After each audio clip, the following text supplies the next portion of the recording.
Assalamualaikum warahmatullahi wabarakatuh. Waalaikumsalam warahmatullahi wabarakatuh. Kok dereng semangat niki? Niki mesti wonten sing boten jawab niki. Turene ustadz kula, orang yang tidak diwajibkan untuk menjawab salam itu ada 3 golongan. Yang pertama, kalau orang itu lagi sholat. Yang kedua, kalau orang itu lagi tidur. Kemudian yang ketiga, orang gila. Lah nek panjenengan kok mboten sholat, mboten lagi tidur, kok wonten salam kok mboten dijawab, berarti panjenengan panjenengan dhewe lho yang ngomong lho nggih. Nggih pun. Saya ulang sekali lagi. Assalamualaikum warahmatullahi wabarakatuh. Waalaikumsalam warahmatullahi wabarakatuh. Alhamdulillah, alhamdulillahilladzi an'amana bi ni'matil imani wal islam wa nusalli wa nusallimu ala khairil anam. Allahumma sholli ala Muhammad wa ala alihi wa ashabihi ajma'in wa man tabi'ahum bi ihsani ila yaumiddin. Asyhadu an la ilaha illallah wahdahu la syarikalah wa asyhadu anna Muhammadan abduhu wa rasuluh la nabiyya wa la rasula ba'dah. Faqala Allah ta'ala fi kitabihil karim, a'udzu billahi minasyaitonir rajim. Wal yakhshal ladzina law taraku min khalfihim dzurriyyatan dhi'afan khafu 'alaihim falyattaqullaha falyaqulu qawlan sadida. Al-ayah. Hadaratal muhtaramin, wonten ngarsanipun para kiai, para alim, para ulama, sesepuh saha bini sepuh ingkang tansah kula bektosi, yang saya hormati pimpinan cabang, pimpinan ranting baik dari Muhammadiyah maupun Nahdlatul Ulama yang saya hormati pula. Tidak lupa teman-teman saya yang saya banggakan, mas-mas dan mbak-mbak yang ganteng-ganteng dan cantik-cantiknya. Dan tidak lupa sedaya jamaah yang insya Allah dirahmati oleh Allah Subhanahu wa ta'ala. Amin ya rabbal alamin.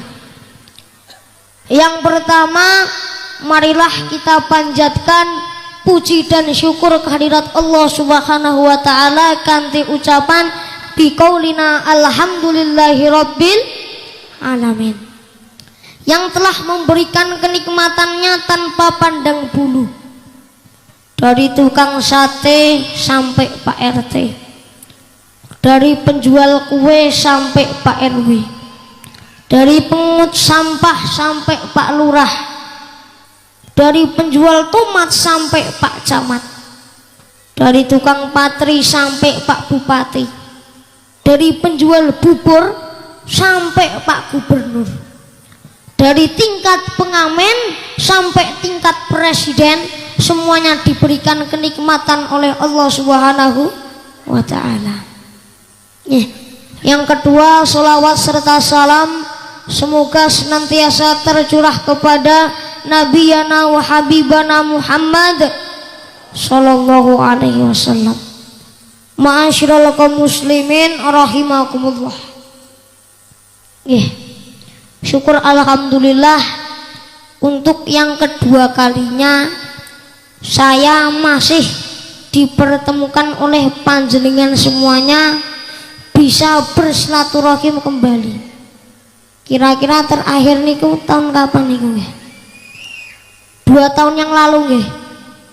Seingat saya niku masjid niki lagi diresmike nggih. Nggih. Alhamdulillah sekarang sudah berdiri dengan megahnya dengan ribuan jamaah. Nggih. Kemudian niki masih ingat saya napa mboten niki? Napa perkenalan malih? Perkenalan malih. Nah, nama saya Wildan Mauzakawali Saptian. Asline Solo 3. Sakniki mondok teng Madrasah Muallimin Muhammadiyah Yogyakarta.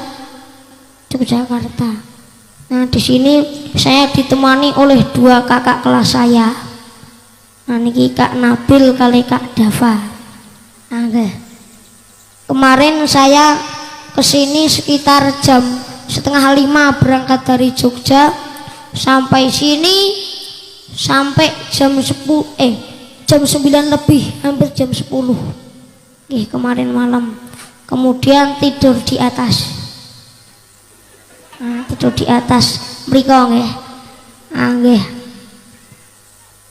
Niki dalam rangka napa niki? Tablik akbar mewujudkan generasi yang cinta Al-Qur'an. Niki kelihatannya langsung mawon nggih. Boten sah bertele-tele. Soalnya niki nggih, kula niku jadwalnya niki nggih lumayan. Alhamdulillah. Soalnya besok juga lanjut kemana niku?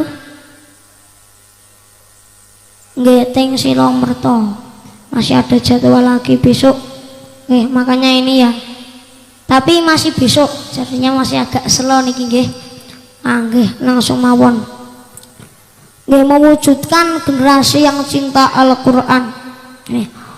Khairukum man ta'allama al-Qur'ana wa 'allama. Sebaik-baik dari kamu adalah yang belajar Al-Qur'an dan mengajarkannya. Ini jadi untuk mempersiapkan generasi-generasi anak-anak panjenengan yang akan menjadi penerus masa depan bangsa nanti sebagai orang yang cinta kepada Al-Qur'an. Karena kita ketahui Pak Bu, Indonesia niku yang dihuni kurang lebih pinten? Wonten sing guru IPS napa mboten niki? Nggih, 265,7 nggih kalau nggak salah. Wah, niku merupakan kuantitas yang sangat banyak nggih. Tapi sayangnya nggih, kuantitas penduduk itu tidak diiringi oleh kualitas yang memadai, sehingga kekayaan alam yang dimiliki oleh Indonesia justru diambil oleh bangsa lain nggih. Seperti proyek Exxon di Aceh, Freeport di Papua, dan masih banyak lagi kasus eksploitasi tanpa memandang norma dan etika. Sementara itu kita sebagai rakyat Indonesia hanya sebagai penonton belaka, melihat harta kekayaan milik negara diambil oleh bangsa lain, dieksploitasi oleh bangsa lain yang lebih tinggi intelektualnya. Sungguh ironis, Indonesia adalah negara yang kaya raya, tapi masih ada sebagian rakyatnya yang hidup dalam keadaan miskin dan papa. Nah, sekarang bagaimana solusinya agar kita itu dapat membentuk generasi penerus yang berkualitas, yang nanti akan menjadi harapan masa depan bangsa dan negara? Itu kira-kira bagaimana? Maka salah satunya tadi adalah imbang antara iman kalih ilmu, dan salah satunya adalah generasi yang Qur'ani. Sekarang coba kita lihat bagaimana kondisi generasi sosial masyarakat Indonesia saat ini. Apakah sudah baik? Kenyataannya kita tidak mungkin menghindar dari fakta-fakta yang beredar. Ternyata telah mencerminkan lemah dan rendahnya karakter dan moral anak bangsa. Maka tak heran jika setiap hari kita saksikan realita masyarakat yang menunjukkan aksi-aksi yang tidak bermartabat, seolah ajaran etika dan moral tidak lagi membawa manfaat karena semakin maraknya tempat-tempat maksiat, bahkan akidah pun bisa meloncat. Astaghfirullahaladzim. Maka solusi tadi di mana menanamkan keimanan dan keilmuan kepada generasi muda ini saya rasa merupakan solusi yang tepat untuk mewujudkan generasi yang berkualitas. Ini dengan landasan Al-Quran surah Al-Mujadalah ayat 11. A'udzubillahi minasyaitonirrajim. Yarfa'illahu allazina amanu minkum wallazina utul ilma darajat.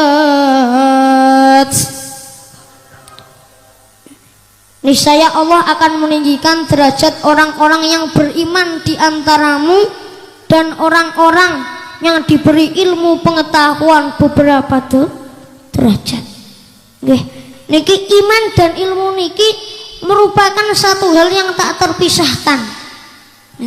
Suatu kondisi yang harus terpenuhi jika kualitas hidup hendak ditingkatkan. Keimanan tanpa keilmuan hanya akan membentuk pribadi-pribadi yang statis. Sedangkan keilmuan tanpa keimanan hanya akan menghasilkan manusia-manusia ingkar yang kelak pada masanya hanya akan melakukan kerusakan-kerusakan di muka bumi. Nabi kita sinten? Nabi Muhammad sallallahu alaihi wasallam pernah bersabda, "Man arada dunya fa alaihi bil ilmi, wa man arada al akhirata fa alaihi bil ilmi, wa man aradahuma fa alaihi bil ilmi." Barang siapa yang menginginkan dunia harus dengan ilmu. Barang siapa yang menginginkan akhirat harus dengan ilmu. Dan barang siapa yang menginginkan keduanya niki nggih harus dengan apa, Pak? Dengan apa, Bu? Ilmu. Dengan ilmu. Nah, sekarang yang menjadi pertanyaannya, bagaimana nggih kita sedaya lan panjenengan sami niki dapat mewujudkan generasi yang imbang antara iman dan ilmunya? Salah satunya kita kembali ke Quran, kita menjadi seorang yang Qurani. Kemudian terus yang ada di dalam Quran ini kita amalkan dalam kehidupan sehari-hari. Jadi jika kita ingin membentuk generasi yang berkualitas tadi, kita kembali ke Quran. Bagaimana dulu Ibrahim muda yang dengan kegigihannya mencari Tuhan, ibaratnya kritis nggih. Berpikir nih Nabi Ibrahim, mosok batu seperti ini kok disembah, berhala seperti ini kok disembah, padahal kan mboten iso ngomong nggih. Gur meneng ngeten iki tok. Terus disembah ngoten niku nggih. Nah, ngoten niku. Masa itu disembah? Nah, kemudian akhirnya beliau mencari Tuhan. Kemudian setelah beliau mendapatkan Tuhannya, yaitu Allah Subhanahu wa taala, beliau beramar ma'ruf nahi munkar. Dia mengajak kepada kaumnya untuk beriman kepada Allah. Dimana tercantum dalam Al-Quran surah Al-Anbiya ayat 58, faja'alahum judadzan illa kabiran lahum la'allahum ilaihi yarji'un. Maka Ibrahim menghancurkan berhala-berhala itu berkeping-keping kecuali yang terbesar yaitu induknya, supaya mereka kembali untuk bertanya kepadanya. Nah, seperti itu. Kemudian kita kembali kepada bagaimana anak dari Nabi Ibrahim, Nabi Ismail, di mana ketaatannya kepada orang tua dan mematuhi perintah Allah, ketaatannya kepada orang tua, birrul walidain dan lain sebagainya. Kemudian kita kembali pada Nabi Yusuf, di mana saat masih kecil ditelantarkan oleh saudara-saudaranya, diceburkan di sumur, kemudian dijual dengan harga yang murah Tapi beliau memanfaatkan potensi yang dimilikinya. Apa? Kegantengannya. Wis. Niki sing ganteng angkat tangan. Wah, kayak yang laki-laki kok pada nggak angkat tangan? Kan semuanya ganteng toh? Wah, nggih ngeten iki. Untuk memanfaatkan yang namanya potensinya itu untuk kemaslahatan umat dan lain sebagainya. Nah, sekarang kalau masih kejauhan nggih, tadi kan nabi nggih. Mungkin dong lo, wah nabi kaduan kan ngoten. Kita turun lagi. Bagaimana Sayyidina Ali yang dulu itu masih muda. Kemudian kalau kejauhan kita lihat bagaimana Al-Fatih yang pada umur 18 tahun sudah dapat menghancurkan Konstantinopel dan lain sebagainya. Kita teladani, kita kembali ke masa lalu yang ada di Quran. Kemudian setelah itu kita amalkan bagaimana sih sifat-sifat para pendahulu kita ini yang dulunya telah membawa kejayaan Islam, yang dulu telah membawa kejayaan Islam ini menjadi pusat peradaban dunia dulunya. Kita amalkan dalam kehidupan sehari-hari. Nah, sifat-sifat mereka ini bagaimana diterapkan pada pemuda zaman now? Bagaimana sifat-sifat mereka ini diterapkan pada pemuda zaman now, zaman sekarang? Insya Allah jika sifat-sifat mereka ini diterapkan pada pemuda zaman sekarang, maka pemuda zaman sekarang akan menjadi pemuda yang imbang antara iman dan ilmunya, kemudian menjadi pemuda yang berkualitas yang akan menjadi harapan bangsa, negara dan agama. Dan sekarang yang menjadi pertanyaannya, bagaimana cara kita mendidik anak-anak kita agar menjadi anak-anak yang imbang antara iman dan ilmunya, yang menjadi harapan bangsa, negara dan agama. Salah satu solusinya adalah jenengan nyekolah ke anake panjenengan teng Madrasah Mualimin Muhammadiyah Yogyakarta. Nah, niki sekaligus promosi. Karena apa? Kalau di pondok pesantren niku nggih, teng pondok kula, anak panjenengan niku tidak seperti nanti di sekolah umum, nggih. Kalau panjenengan nyekolahke anake panjenengan teng sekolah umum, belajar ilmu umum sudah, panjenengan mboten iso jamin pas di luar, pas bergaul dengan teman-teman bagaimana.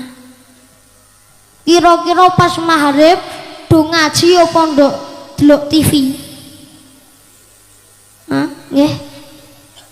Padha sinau napa melu ibuke ndelok film India ning Antv. Ngoten nggih. Kula apal ngoten niku, masalahe nggih. Soalnya ya emang ini kejadian-kejadian umum yang kita amati sekarang ini nggih. Kira-kira apakah kita bisa menjamin anak-anak panjenengan sami niku pas teng omah bengine ngaji, apa dolan bergaule seperti apa, kita tidak bisa menjamin. Tapi kalau anak-anak panjenengan niku dipondokke, dilebokke teng pondok pesantren, pagi bangun jam 3 tahajud, tahajud, habis itu ngaji ngenteni subuh sholat berjamaah, ngaji malih, terus siap-siap nanti mandi berangkat ke sekolah. Kalau di tempatnya saya kan sekolahnya agak sampai sore, ini habis sholat asar di sekolah terus pulang. Nah, pulang niku nggih nak teng tempate kula enten halakoh sore niku nggih, nak mboten halakoh nak mangke enten ilmu tajwid, ening belajar nopo. Terus selain itu bahasa napa Pak Bu? Bahasa, language, speaking, kemampuan kita dalam berbahasa karena kita ketahui Pak Bu, Indonesia ini letak geografisnya itu terletak di antara dua benua. Benua nopo? Asia lan Australia. Wah, niki pun pinter-pinter niki. Pripun Mbah mau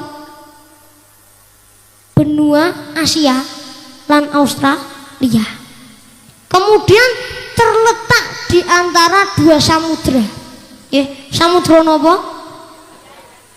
India kalih Pasifik. Lah niki letak Indonesia niki sangat strategis nih.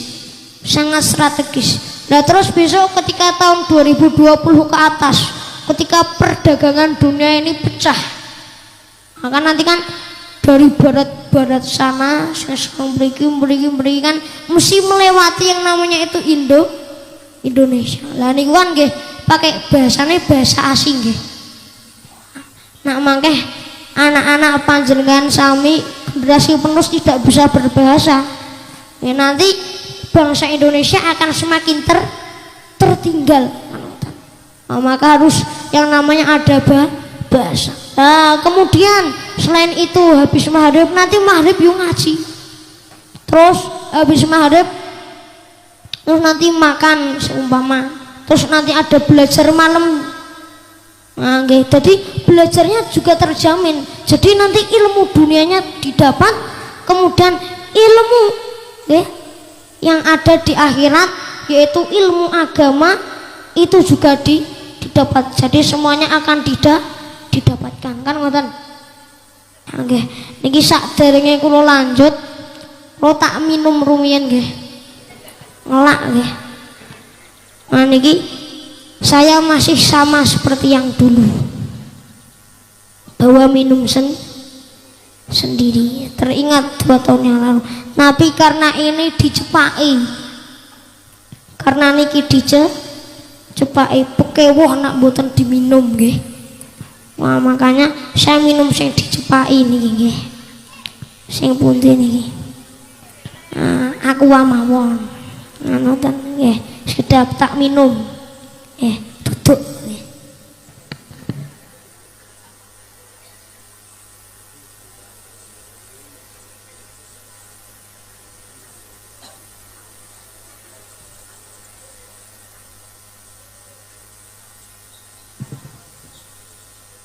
Alhamdulillah segar. Nggih, segar. Nggih pun lanjut. Oh sampai apa tadi? Sampai promosi nggih. Wah nggih, sampai promosi. Dah kelewat promosi. Niki kita kok do bosen nggih. Nyanyi, Mbak. Ning kula bingung niki ajeng nyanyi apa. Monggo jenengan nyanyi rumiyin kula tak leren. Monggo. Mosok nak baru dateng tadi turene wonten truk pasir ngoten nggih. Makanya nyanyi ini kan sedikit nggih. Usake. Monggo. Nyanyi napa ngoten nggih. Saya tak tutuk minum.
Pun.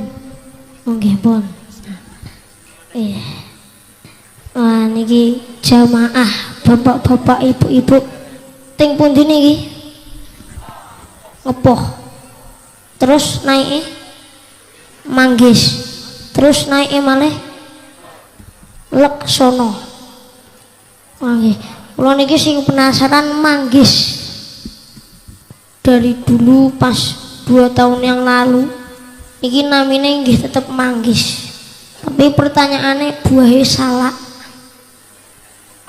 Manggis tapi buahnya salah. Nggih sampai sekarang kula nate mriki niki diajari teknik salah.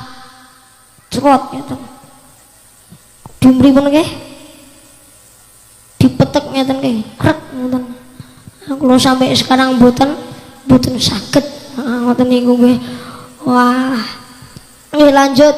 Nah niki selain tadi nggih setelah saya menerangkan generasi penerus bangsa yang akan menjadi harapan bangsa, negara dan agama, yaitu pemuda yang imbang antara iman dan ilmunya dan juga Qur'ani. Karena memang kita ketahui besok itu pas mau kiamat nggih ilmu agama nanti itu dianggap tidak penting. Maka tadi saya sampaikan pentingnya itu anak-anak disekolahkan di pondok pesantren, salah satunya di pondok saya. Anatan nggih. Niki syukur alhamdulillah nggih. Kula niki nak ngeten niki ayem. Di atas dusun Ngepoh niki kados di atas langit. Dingin nggih, sejuk. Ona pagi-pagi mau hajing-hajing ngoten terus nggih.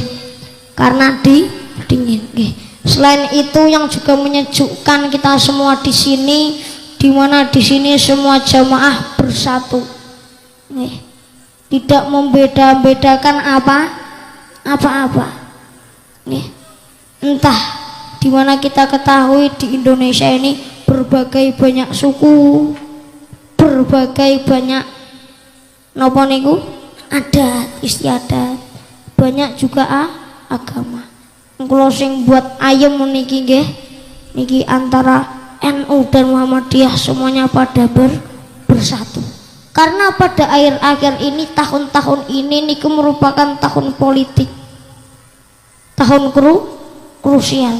Jangan sampai karena perbedaan memilih calon pemimpin ini umat Islam menjadi pecah belah. Nih, kalau seperti ini semuanya bersatu nggih. Memang tujuan dari pengajian salah satu ini adalah juga untuk mempersatukan umat, nih. Karena emang silaturahim seperti ini sekarang langka. Mau panjenengan ketemu siap hari, tapi hanya lewat nopo HP kan ngoten, hanya lewat WA, hanya lewat Facebook. Sing cak enom yo ijek lewat Instagraman, nih, dan lain sebagainya. Nah, jarang bertemu niki kan akhirnya salah paham. Sok dong, aduh, ya. Cuman konfirmasi lewat HP, ngoten niku akhirnya salah paham, akhirnya timbullah permusuhan, perselisihan di antara kita. Maka kula niki nak ndelok kaya ngene iki ayem. Ayem apalagi dengan suasana seperti ini, kemudian didukung dengan persatuan umat seperti ini. Jangan sampai tadi karena salah apa niku beda pilihan sampai terpecah belah. Sekarang saya tanya, kalau anak panjenengan niku sakit, niku yang nilai anak panjenengan sinten? Tetangga. Nah anaknya panjenengan sakit yang nilai siapa? Tetangga. Lah kok karena karena bapak ibu niki beda pilihan ngantek seru kali tetanggane. Padahal yang dipilih niku mboten nilai anak jenengan anak sakit. Kan ngoten? Leres napa mboten? Wah, jadi tetap harus rukun antara tetangganya. Ya. Niki pun gur tak sisipi niki mergo trending topik nggih. Kita kembali ke tema. mewujudkan generasi yang cinta Al-Qur'an. Jadi anak panjenengan iki memang harus yang namanya cinta pada Al-Qur'an. Karena apa? Iqra'ul Qur'ana fa innahu ya'ti yaumul qiyamah syafi'an li ashabi. Bacalah Al-Qur'an nggih, karena sesungguhnya Al-Qur'an yang kalian baca akan memberikan syafaat kelak di hari kiamat. Nah, apalagi anak-anaknya panjenengan niki yang sudah Al-Qur'an niku mesti digiati dalam membaca. Soalnya banyak-banyak dari teman-teman saya dulu itu nggih, teman-teman rumah niku kalau sampun hatam Al-Qur'an, bisa membaca Al-Qur'an dengan lancar, SMP nih itu udah nggak mau ngaji, niku sudah tidak mau ngaji.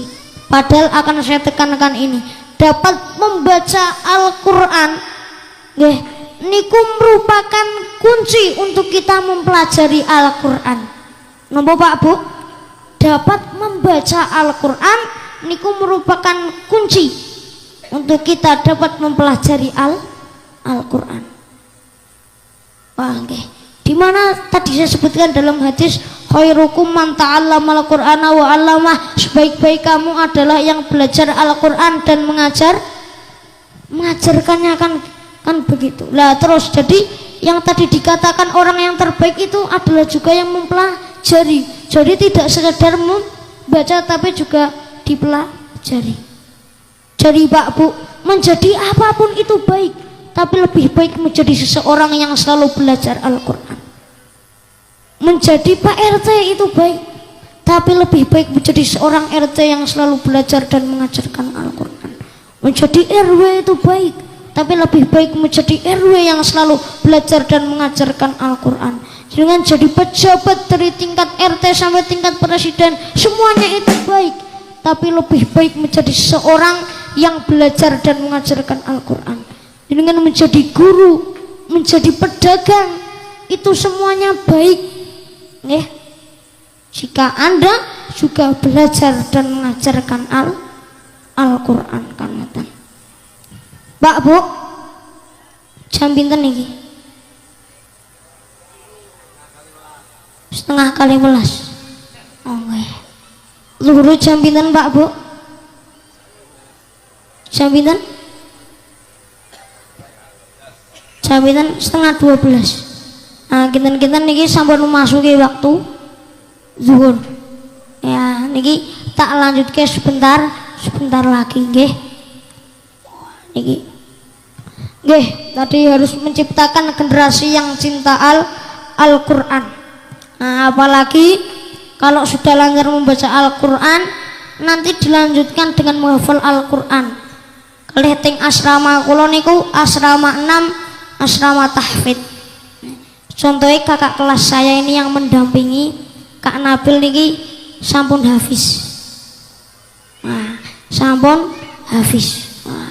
Anak-anak panjenengan niku hafiz, besok niku dapat mengangkat orang tuanya ke dalam surga, dikei mahkota, dikei jubah. Dan itu orang yang menghafal Al-Qur'an itu sudah tidak sekedar hamba Allah tingkatannya, tapi juga keluarga Allah. Sekarang tak tanyai, sing anak-anak rumiyin, pengen gak jadi seorang yang hafal Quran? Angkat tangan. Lu anak-anak kok mboten angkat tangan lho, niku adike malah angkat tangan niku. Adik bayi ya. Ah niki sing teng mriki. Nggih. Sekarang saya tanya Bapak Ibu panjenengan, Bapak Ibu, pengen ndak punya anak yang hafal Al-Qur'an? Angkat tangan. Wah, pengen semua nggih. Ampun mboten usah angkat tangan kan ngoten niku. Nah, jadi tadi tidak hanya kita sebatas membaca Al-Qur'an, tidak sebatas kita membaca Al-Qur'an kemudian kalau sudah lancar berhenti, tapi kita juga mempelajari dengan cara apa? Menghafalkan Al-Qur'an. menghafalkan kalam Allah yang suci, itu tentu akan menjadi suatu yang menggembirakan nggih. Jika sudah hafal Al-Qur'an nanti dapat menjadi keluarga Allah, orang tuanya akan dapat mengangkat derajat orang tuanya, besok di surga akan diberi mahkota dan juga dipakaikan jubah oleh Allah Subhanahu wa taala. Nggih ngoten niku. Niki lanjut napa mboten Pak Bu? Lanjut nggih. Nggih pun. Karena saya ini seorang tamu, maka diibaratkan seorang mayat. Maka diapa-apakan pun mau. Tapi sak durunge lanjut niki gantian kula sing nyanyi. Nggih. Nggih niki untuk membuktikan rasa cinta kita kepada Nabi Muhammad. Raqat aina ya syauqan abal. Monggo nyanyi sami-sami. Nggih. Sing Bapak Ibu sing apal nggih monggo nggih. Nggih. Raqat aina ya syauqan wa li taibata dharfata ashqan fa ataitu ila bibi fahda ya qalbu wa rifqan salli ala Muhammad assalamu alayka ya Rasulullah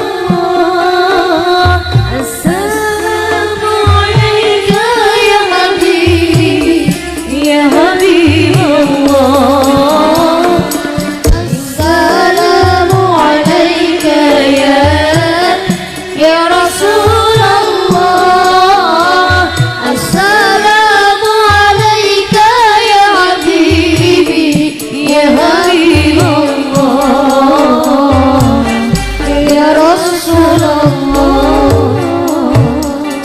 qalbun bil haqqi ta'allaq wa bi ghari qira'at ta'allaq ya baki yas'al khaliqahu fa'atahu al-wahyu fa'ashraf qalbun bil haqqi ta'allaq wa bi ghari qira'at ta'allaq ya baki yas'al khaliqahu fa'atahu al-wahyu fa'ashraf Iqra ya Muhammad assalamu alayka ya Rasulullah assalamu alayka ya habibi ya Habibullah assalamu alayka ya Rasulullah assalamu alayka ya habibi ya Habibullah qalbun bil haqqi ta'allaq wa bi ghari qira'at ta'allaq ya baki yas'al khaliqahu fa'atahu al-wahyu fa'ashraf Iqra ya Muhammad assalamu alayka ya Rasulullah assalamu alayka ya habibi ya Habibullah assalamu alayka ya Rasulullah assalamu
lanjut nggih.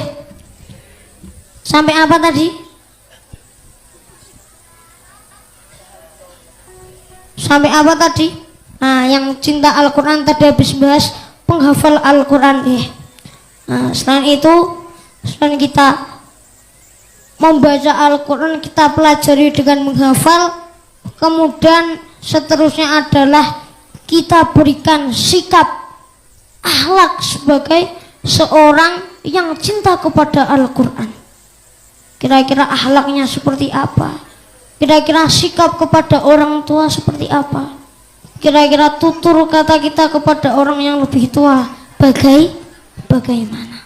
Pak, Bu, sampun nggih? Sampun nggih?